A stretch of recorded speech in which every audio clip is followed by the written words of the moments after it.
Shalom, salam sejahtera bagi kita semua, Bapak Ibu yang terkasih.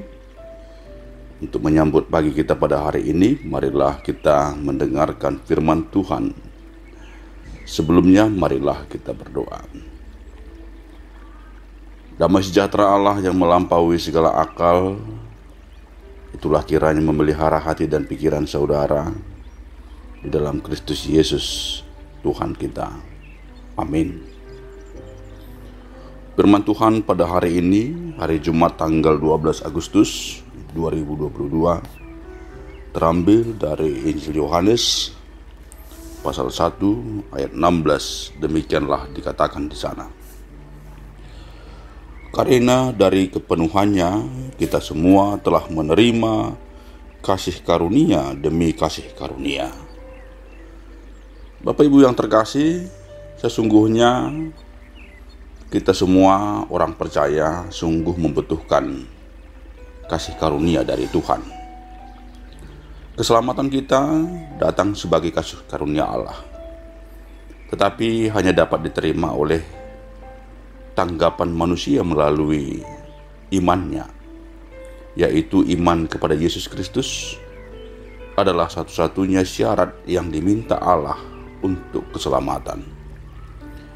Iman bukan saja suatu pengakuan tentang Kristus, tetapi juga suatu tindakan yang timbul dari hati orang percaya yang ingin mengikut Yesus Kristus sebagai Tuhan dan Juru Selamatnya. Seseorang yang ingin menerima keselamatan, ia harus percaya dengan sungguh-sungguh kepada Kristus yang telah tersalib dan bangkit sebagai Tuhan dan Juru Selamat secara pribadi. Dan iman ini meliputi pertobatan, yaitu berbalik dari dosa dengan penyesalan yang mendalam dan berbalik kepada Allah melalui Kristus. Iman yang menyelamatkan selalu merupakan iman yang membawa pertobatan. Itulah kalau kita baca dalam Kisah Rasul pasal 2 ayat 37 dan 38. Seseorang tidak dapat diselamatkan oleh usahanya sendiri, oleh karena perbuatan dan amal atau sungguh-sungguh, hanya karena untuk menaati perintah Allah. Seorang hanya diselamatkan karena kasih karunia Allah. Setiap orang yang tidak selamat mati secara rohani, berada di bawah kuasa iblis, diperbudak oleh dosa dan hidup di bawah murka Allah. Maka agar selamat, seseorang harus menerima keselamatan yang disediakan oleh Allah. Karena hanya dengan cara itulah maka dosanya diampuni, dihidupkan secara rohani, dibebaskan dari kuasa dosa dan iblis, dijadikan menjadi ciptaan baru, yaitu dengan menerima Roh Kudus. Maka sesungguhnya tidak ada usaha manusia itu sendiri yang dapat mengajarkan hal-hal keselamatan di atas itu. Yang mendatangkan keselamatan adalah kasih karunia Allah oleh iman.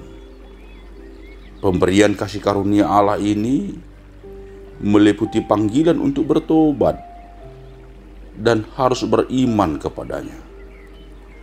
Maka bersamaan dengan itu mulailah Roh Kudus bekerja di dalam diri manusia, memberikan kuasa kemampuan untuk menanggapi apapun yang menjadi rahasia Allah di dalam kehidupannya.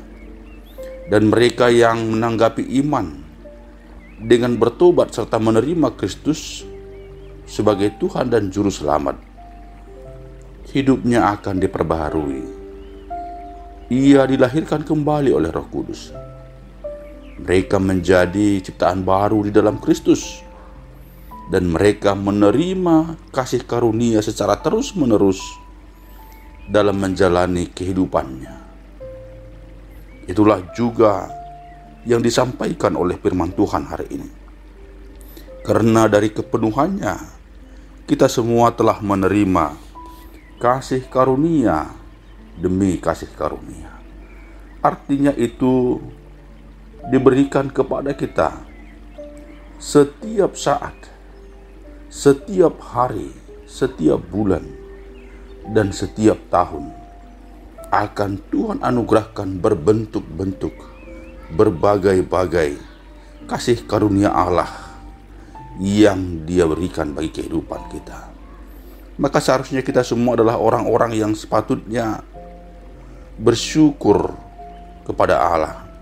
Oleh karena kasih karunia-Nya lah, di dalam Yesus Kristus, dosa kita diampuni, kita berdamai dengan Allah, kita menerima keselamatan kita, dan masih diberikan berbagai-bagai kasih karunia demi kasih karunia. Hiduplah dalam kasih karunia Allah. Tuhan memberkati kita semua. Amin. Terima kasih Tuhan buat kebaikan-Mu dalam kehidupan kami.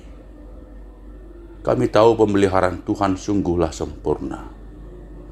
Kasih karunia demi kasih karunia menjadi bahagian dalam kehidupan setiap orang percaya. Itu karena semata-mata Tuhan sungguh mengasihi kami.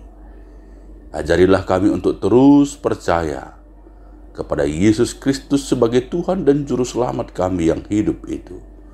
Karena di sanalah sesungguhnya dimulai karya penyelamatan Allah dalam kehidupan kami, dalam kasih anugerah yang sempurna itu. Amin.